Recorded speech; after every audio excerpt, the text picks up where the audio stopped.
10. Ecclesiastes chapter 10 this evening. And you all are going to beat me there, I bet. So, all right. Just a reminder, you're going to get tired of the broken record, but I won't say it over and over again because we go a whole week between our studies. And if you're sick or out of town or otherwise indisposed, you may go 2 weeks or more between studies. And so I think it bears repeating sometimes that remember what our assignment here is in the book of Ecclesiastes. His key phrase repeated over and over again is under the sun. In fact, in my Bible, it's found 29 times under the sun. And so, under the sun lesson is how to make the best out of this life, how to enjoy this life.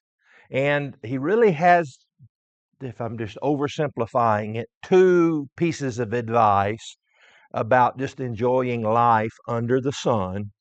And that is number one is to understand and accept that life is not fair, that it is flawed, and don't be overly exercised by that. Just have to accept it. That's the way it is. What is crooked cannot be made straight. Government and wealthy people are powerful and crooked. The poor and the oppressed will never get a fair shake. That's just the way it is. Don't dwell on that, or it's going to make your life miserable. The second piece of advice he gives for under the sun enjoyment is to enjoy it. Eat, drink, and be merry, he says. You're working hard, you're making money. God intends you that your heritage, your lot, your portion, those are the words that he uses, given by God, is for you to enjoy those things. And so, again, we need to add the caveat, the asterisk there. He's not saying go in debt to do these things and make your life miserable that way. But he's saying if you've got the money, take that vacation. If you've got the money, buy that boat. Do those the life is meant to be enjoyed. Don't just hoard those things up for someone else to enjoy them. They're meant for you to be enjoyed. So that's the under the sun. There's more to it. Again, that was an oversimplified, condensed version of it. But then obviously there is above the sun indications, and that's going to be talked about obviously at the end of the book. Is sprinkled throughout as well, and that is how to have that right relationship with God on a spiritual level.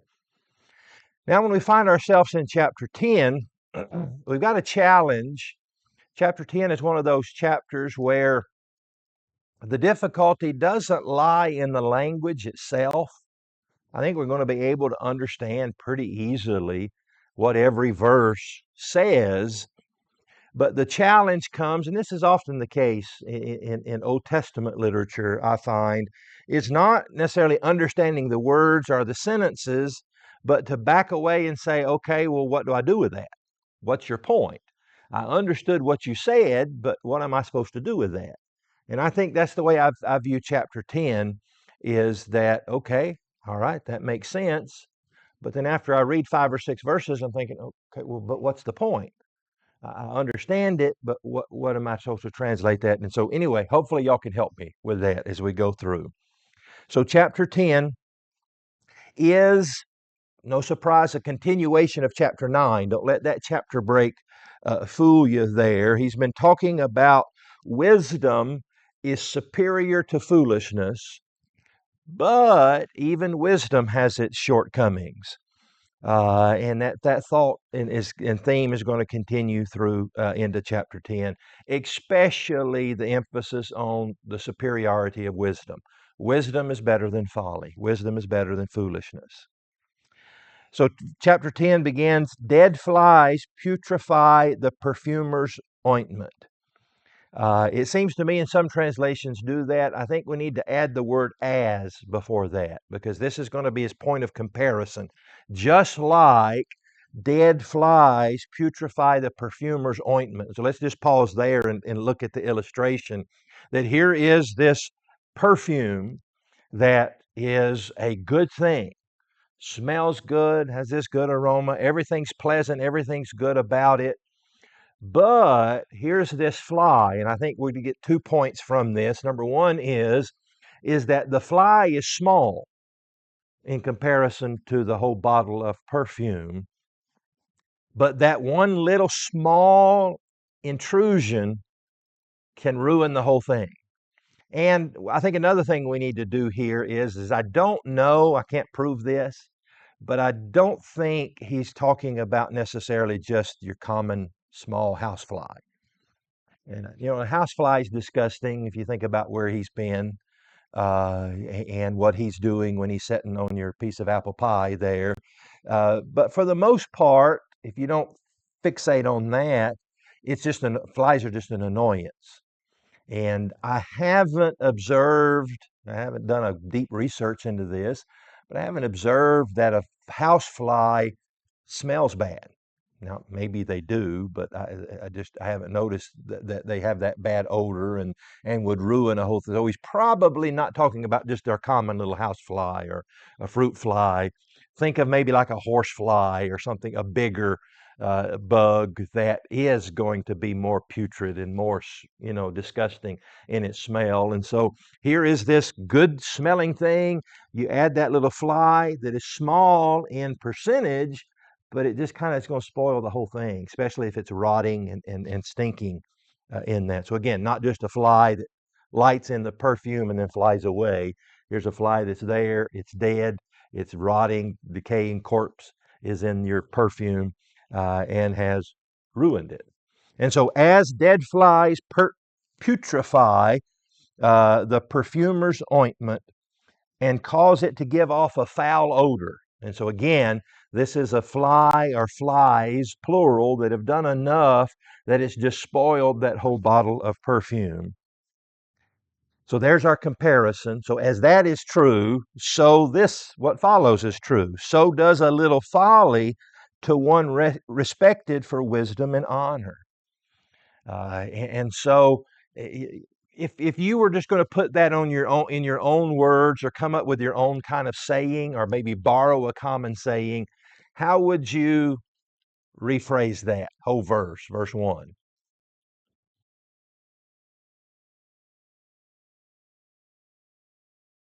It doesn't have to be poetic. Just how would you maybe say that thought? Yeah, absolutely. It just takes a little bit of that, and it's going to change the makeup, obviously, here in a negative way of the entire thing. Um, I think about, and I don't know the exact adage or the thing, but it just takes one moment of weakness to ruin a lifetime of a good reputation. Uh, think about, and I don't know that it really ruined his whole reputation, but it has scarred our view. Think about Solomon's father, David.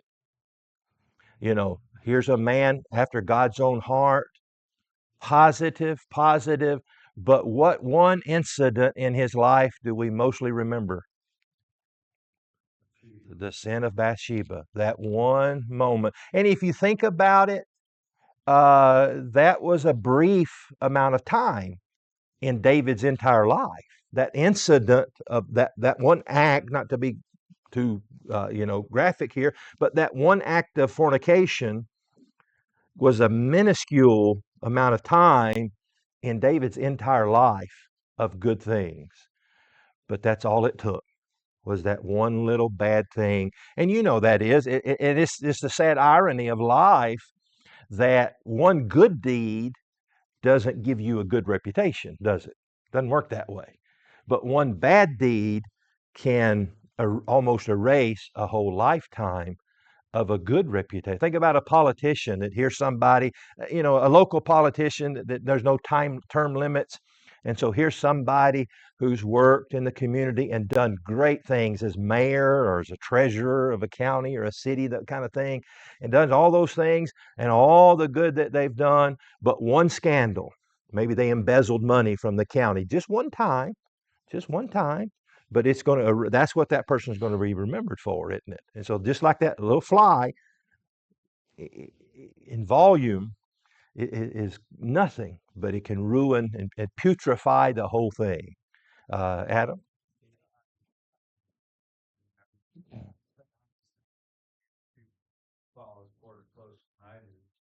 think about the field goal kickers that lost the season for the team. You guys can all think of somebody that missed that field goal that would have sent whoever to the finals or whatever. It doesn't matter that they made 50 that season. Yeah. One they missed, and That's what he's going to be remembered and hated for. Yeah, yeah. That's so true. And so that's just a good piece of advice to just consider that one moment that you do something in folly, you could have a lifetime of wisdom, and one day of folly can erase all of that, can putrefy that, to use his word there in verse 1. Verse 2, a wise man's heart is at his right hand, but a fool's heart is at his left. Now, we're not thinking of anatomy here. It's got nothing to do with where the heart is located. And you think, well, wait a minute, the heart's on the left, right? But it's my right hand. And so it's got really nothing to do with that. It's got to do with right is good, left is bad. And that is an ancient, and really not that ancient, really, if you think about it, of a mindset. It's in fairly recent history.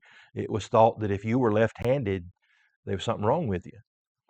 In fact, we go back in history. In fact, it's something maybe that you were evil, or you were a witch, or your mom was a witch if you were left-handed, because that's something. But right-handed, and we know stories of people who, a few generations back was left-handed, but somebody, nope, we can't have left-handed. We're going to force you to be right-handed. And so that's that mentality. So think right is good, left is bad. And depending on your politics, you might be saying amen to that.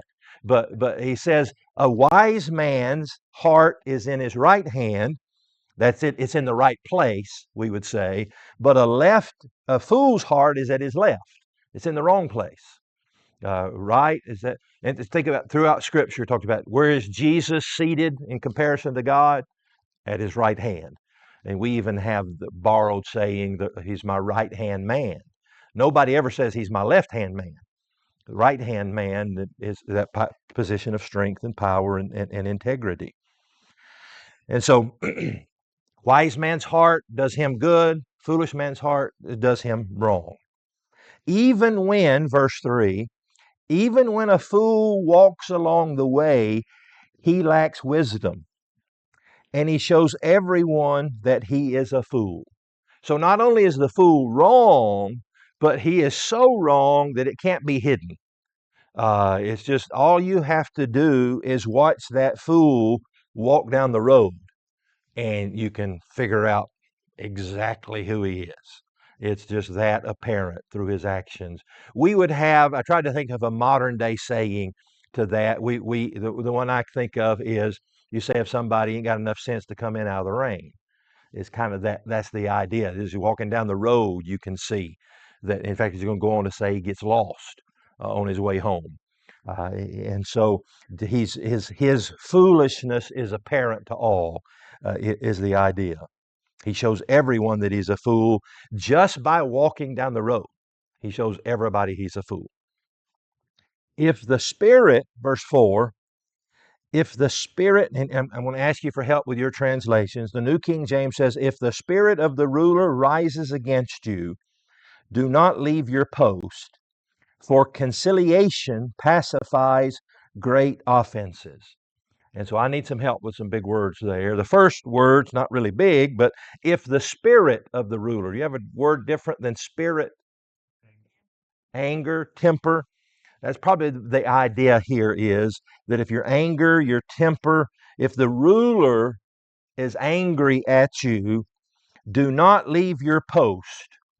And don't leave your position, what you're doing. Don't let that affect you or change who you are. All right. And the next word I need help with is for conciliation. What does your translation say there? Calmness, composure. Conciliation's a good word. It's just not a word we use a whole lot. Composure and calmness is probably better. It pacifies great offenses. And so it seems to me that he's saying again, the ruler is in a position of power and authority, and he can get away with being rashly angry. You can't. And so, uh, I think about maybe illustrate it with a parent-child relationship. The parent can get away with a lot of things that the child can't. The parent can call the child names. I'm not saying he should. Nothing of this is the way it ought to be. But the parent can call that child a name. But what if the child, in return, calls the parent a name? That's not going to end well, is it? Again, I'm not saying this is good parenting advice. The ruler here is not behaving properly. His anger, he's lost his temper. But if the child is smart, even though dad called me a bad name, I'm not going to call him one back. That's not going to end well. Even again, this is good, just good practical under the sun advice. Ruler's wrong, but guess what? The ruler has the sword and you don't. And so you hold your post because your composure, your calmness pacifies great offenses. And so that's one way of looking at that verse is just because somebody is rude or ugly to you, you don't fly off the handle, especially if that person is in a position of authority or power. The other way of looking at it is very similar to that is hold your post or do not leave your post is in one way he's talking about your calmness, your composure kind of matches those words, but also maybe the idea of don't let somebody else's bad behavior cause you to sin.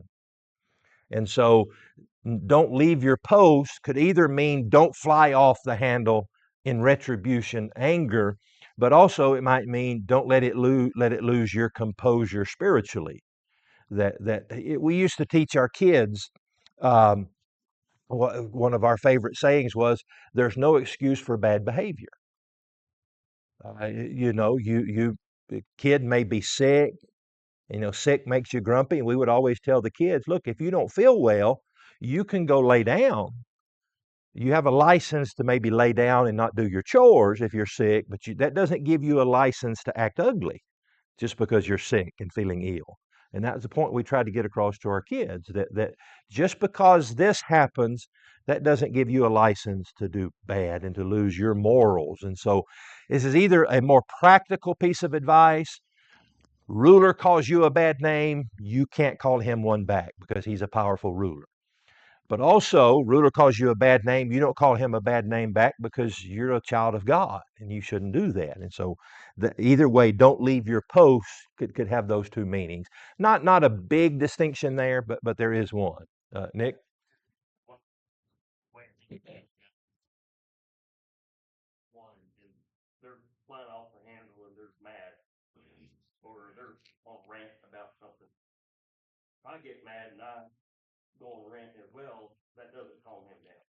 Yeah.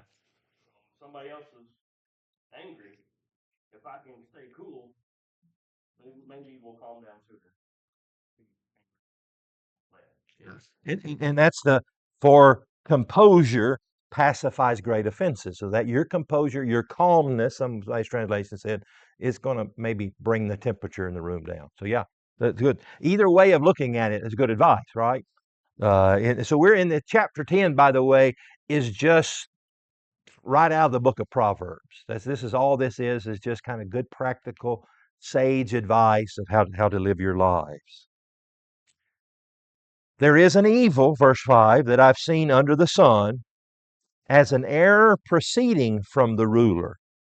And so this is my observation, Solomon is saying. Now, I don't know if Solomon would say present company excluded, because he's the ruler, he's the king, or if he's including himself in this. But here's what I've seen is the error proceeding from the ruler. That just seems to be, it seems like he's almost saying that's just kind of the norm.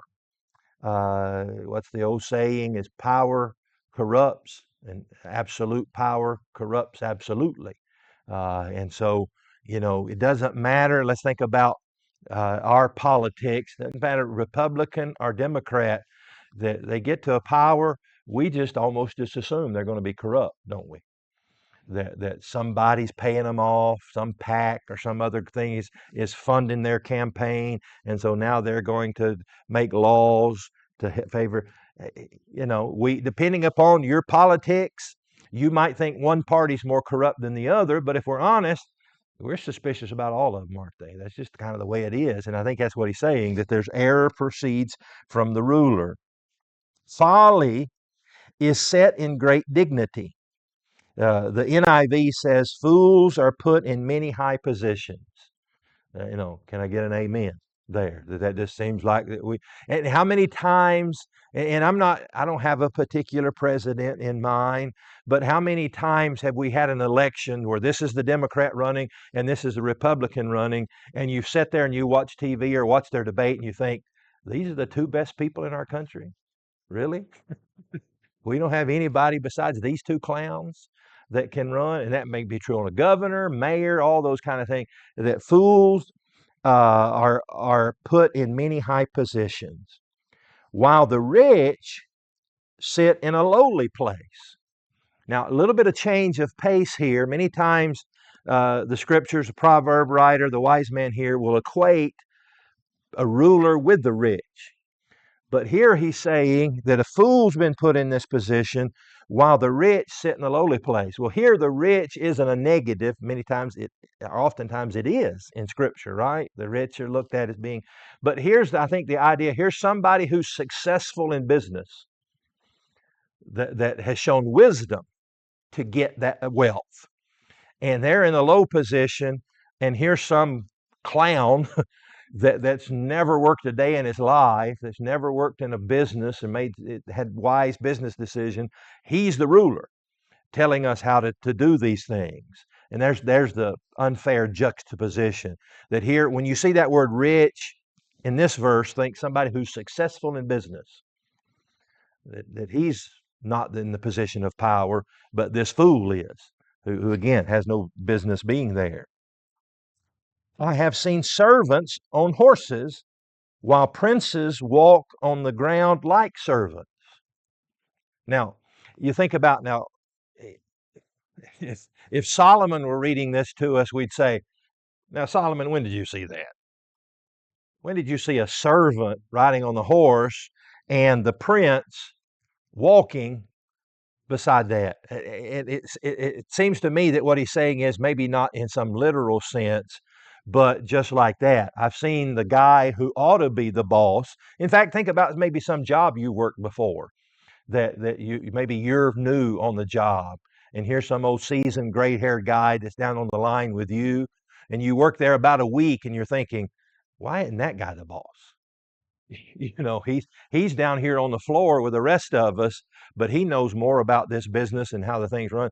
And the clown that's in the CEO's office or the president or whatever foreman doesn't have a clue what's going on. Why aren't you the boss?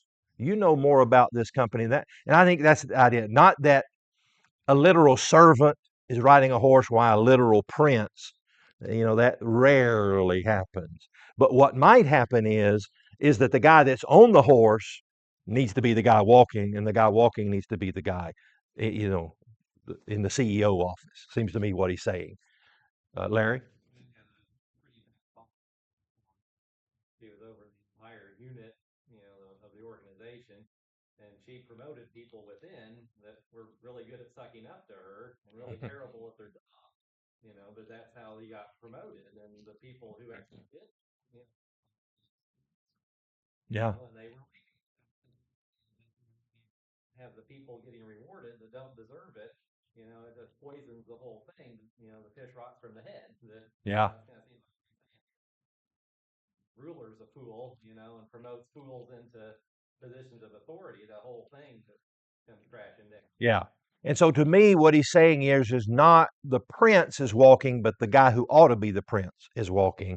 And not the servants on the horse riding, but the guy who ought to be the servant. That guy that got promoted in that scenario shouldn't have been. And the guy that should have been promoted didn't. And so that seems to me that's what he's saying. All right. So this is just the way it is with rulers, positions of authority. And so how do you live within that? You keep your composure and your calmness in that unfair system. Now, two ways of looking at that. Number one is just practical advice. How do I deal with the government? What's the old saying? You can't fight City Hall. And that's the idea here. It's not that City Hall's right. And you're wrong. It's just that City Hall has the power and you don't. And so you learn to live with that. But the other way of looking at it is using this scenario as a model for us. You don't be that way. You don't be that corrupt, foolish ruler. You be the wise one in this scenario. All right, now verse 8 starts a new section, still connected to the last or related to the last. And again, I'm not sure exactly how to take this, and so you help me with this. Verse 8 says, "He who digs a pit will fall into it." Now, what he doesn't say is, why is that guy digging that pit? The first couple ones, at least, that he uses here could be interpreted this way, that here's somebody who's digging a pit to as a trap. You know, how many times have you seen that in like the Three Stooges or some, silly old movie or something or TV show where the guy digs this pit and he covers it over with branches and leaves and all of that, trying to trap somebody. And then he comes walking the next day and forgets and falls in it. I'll tell a story on my dad. My dad was a cut up. He was a comedian and a prankster. And one day when mom was at town, this is after he'd retired, he had too much time on his hands. And mom had gone to town. And so dad went in the kitchen and he had the old fashioned sink sprayer, And so dad had got a rubber band and rubber band that sink sprayer with the button pushed down so that when mom would come in, she would turn the faucet on and it would spray her.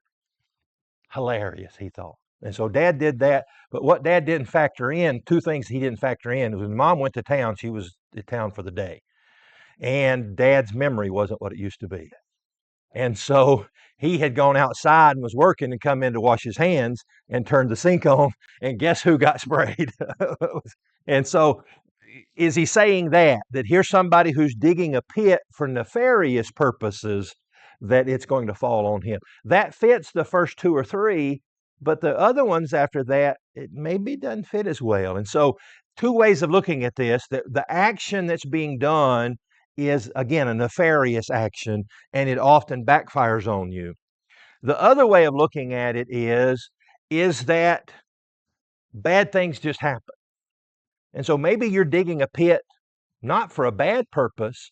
You're just digging a pit because that's your job. And guess what happens many times? You fall in it. That's just, again, maybe the unfairness of life. Look at the next one. Whoever breaks through a wall will be bitten by a serpent. So again, two ways of looking at that. Am I breaking through the wall to rob somebody, to rob their house, or just demolish their house? And then I end up, there's a snake in that rock wall, and I end up getting, and so again, it kind of backfired on. Or is he just saying, here's somebody that's tearing down a rock wall just because it needs torn down? He's not up to no good. He's just doing the job.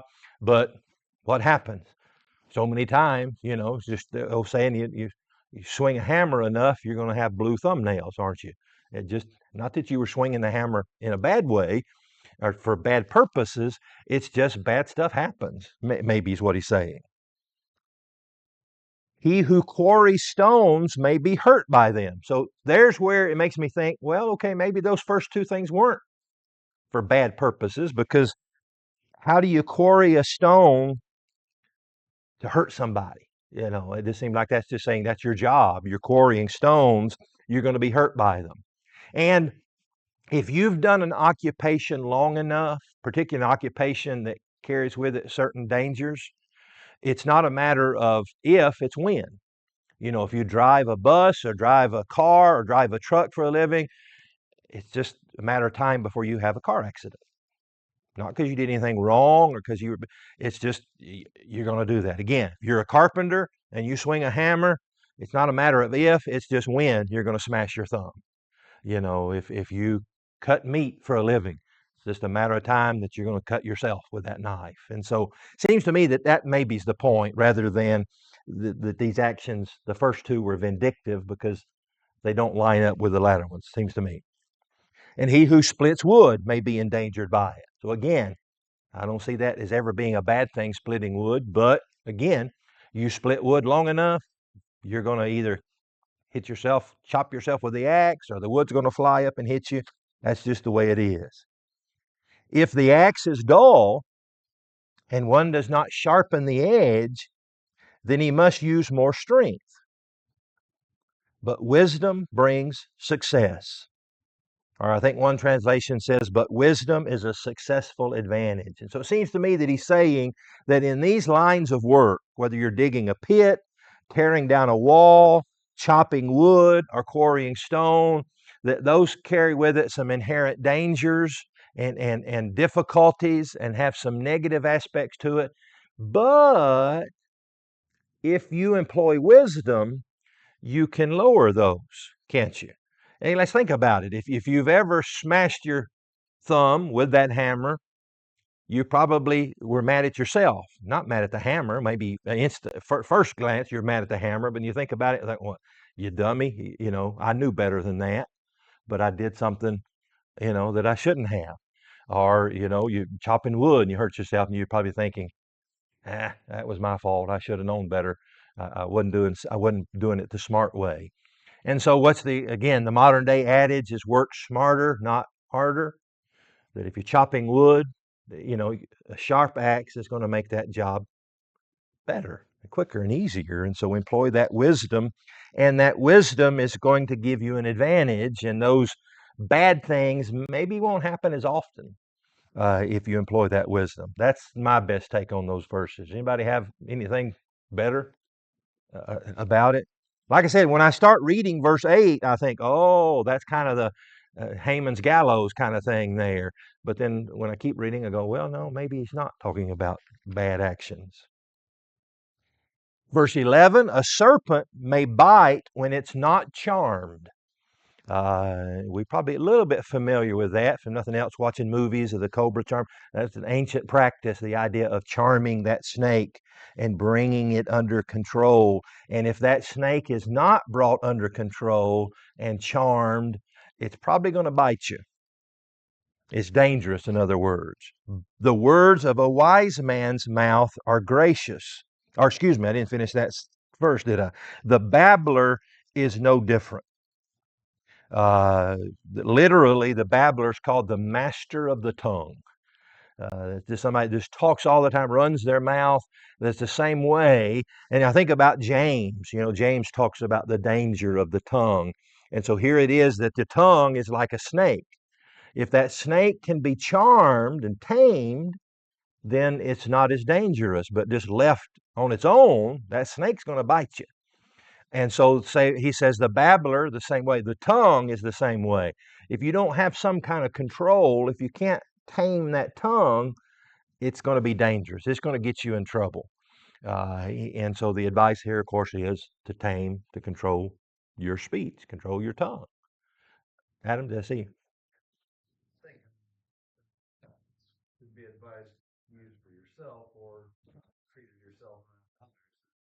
We had a neighbor that anytime you ran into him, he'd spend half an hour telling you all the things everybody else had done wrong. Oh, and they cheated him on this, and they'd done this, and just itemize out all of these things that. And one time we left their house, and your dad or grandpa said, "Oh, whenever we leave." Yeah. Somebody that's got all the gossip on whatever. I wonder what story they're going to tell about you whenever you're not around. Probably don't draw the line at you.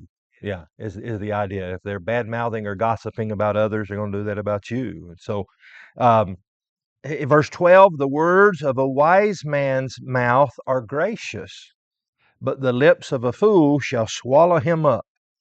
The words of his mouth begin with foolishness, and the end of the talk is raving madness.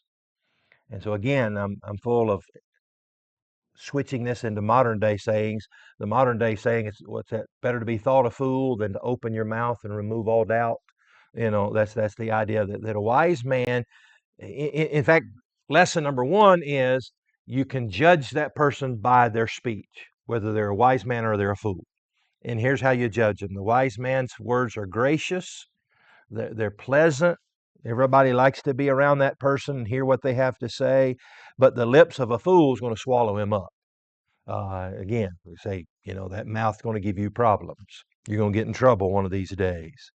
And then he says, and there's two ways of looking at verse 13, both of them negative. The words of his mouth, that is the fool, begins with foolishness, and the end of his talk is raving madness. And so one way of looking at that is that those are both front end and back end equally bad.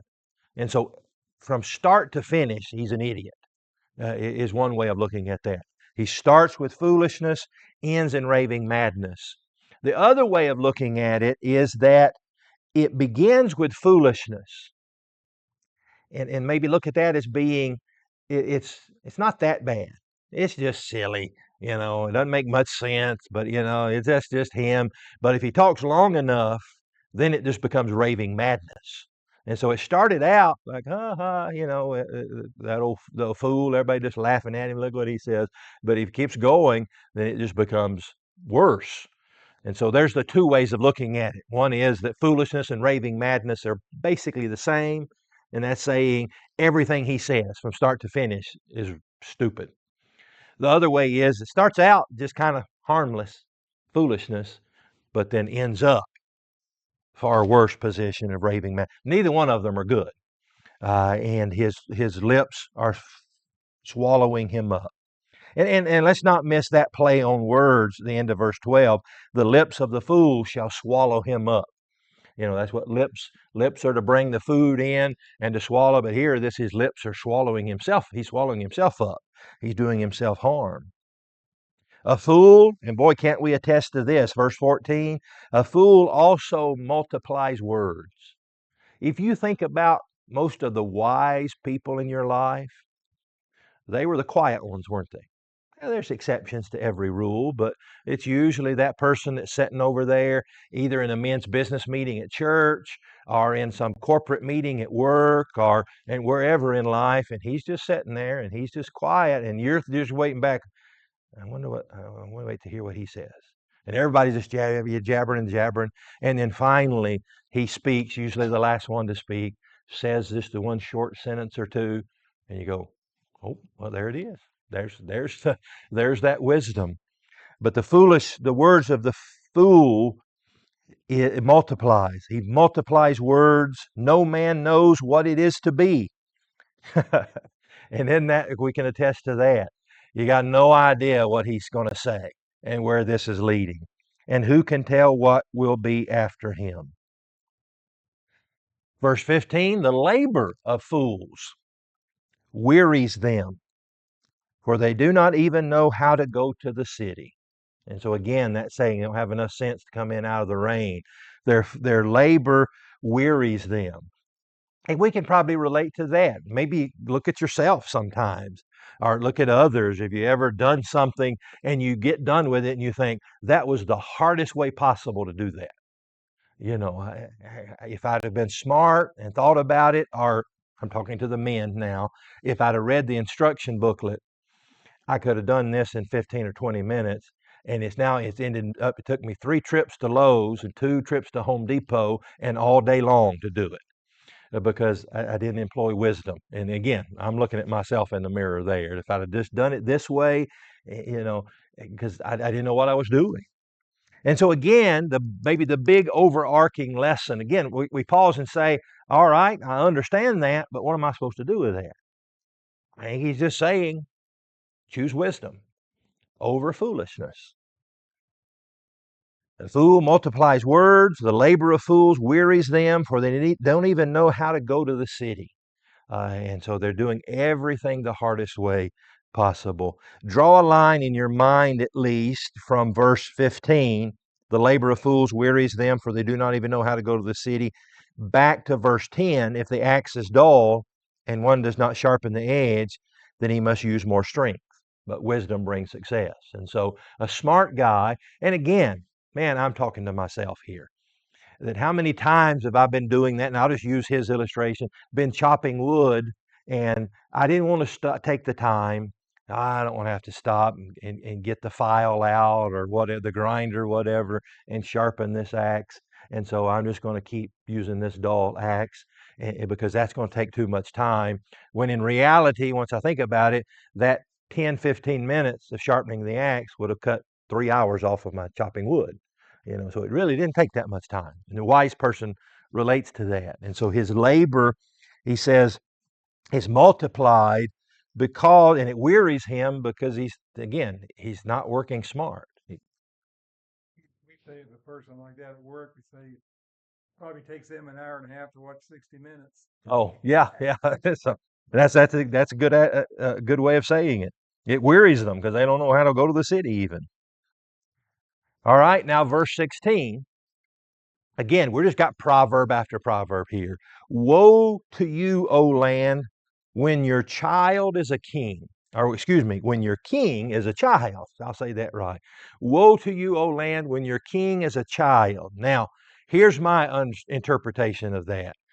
Again, I don't think he's saying it's a bad thing if your king is a minor of a certain age. Now, we could probably say maybe some wisdom in having an older person, but I can look at like Josiah, the king, and other child kings that did okay. And so it seems to me that what he's saying here is, although we could apply an adage to the idea it's not good if the child is 10 years old, 12 years old, the king is that. But it seems like to me he's saying here from what he says following, when he's saying your king acts like a child, childish, rather than being a literal king who's a child, that he's saying it's going to be bad for this country if the king acts like a child and is childish. Seems to me, based on what follows, is what he's saying. And your princes feast in the morning. And so again, that's just childish behavior. That rather than doing their job, they're out here partying and feasting in the morning when they ought to be working in the daytime and feasting at night is the idea. If you're going to play, or and again, I assume the play here not necessarily evil play, but that's when work is done. You get to play, but they're playing in the morning. Blessed, so woe to you, O land, where we say country, if your king is childish and your princes are just partying all the time. But blessed are you, O land, when your king is the son of nobles. Now, why is that a blessing? If your king is the son of nobles, what advantage might he have? Proper background. Yeah, he knows how this works. He's the son of nobles. He's been around it. And he's seen it and he's learned from his father. Maybe his father was king before him, or at least in the nobility. And so he knows how this works. He knows what he's doing rather than being a child, a novice at this. And your princes feast at the proper time. So again, he's not bad-mouthing feasting. And so the feast here, we would probably in modern day parlance call it partying, is not a negative and not a sinful thing. But if your feast is good and appropriate at the appropriate time. All right, I was hoping we'd finish chapter 10, but we've run out of time. Even by my clock, really have run out of time by that clock up there. So, all right, we'll end there and finish chapter 10 and move into chapter 11 next time.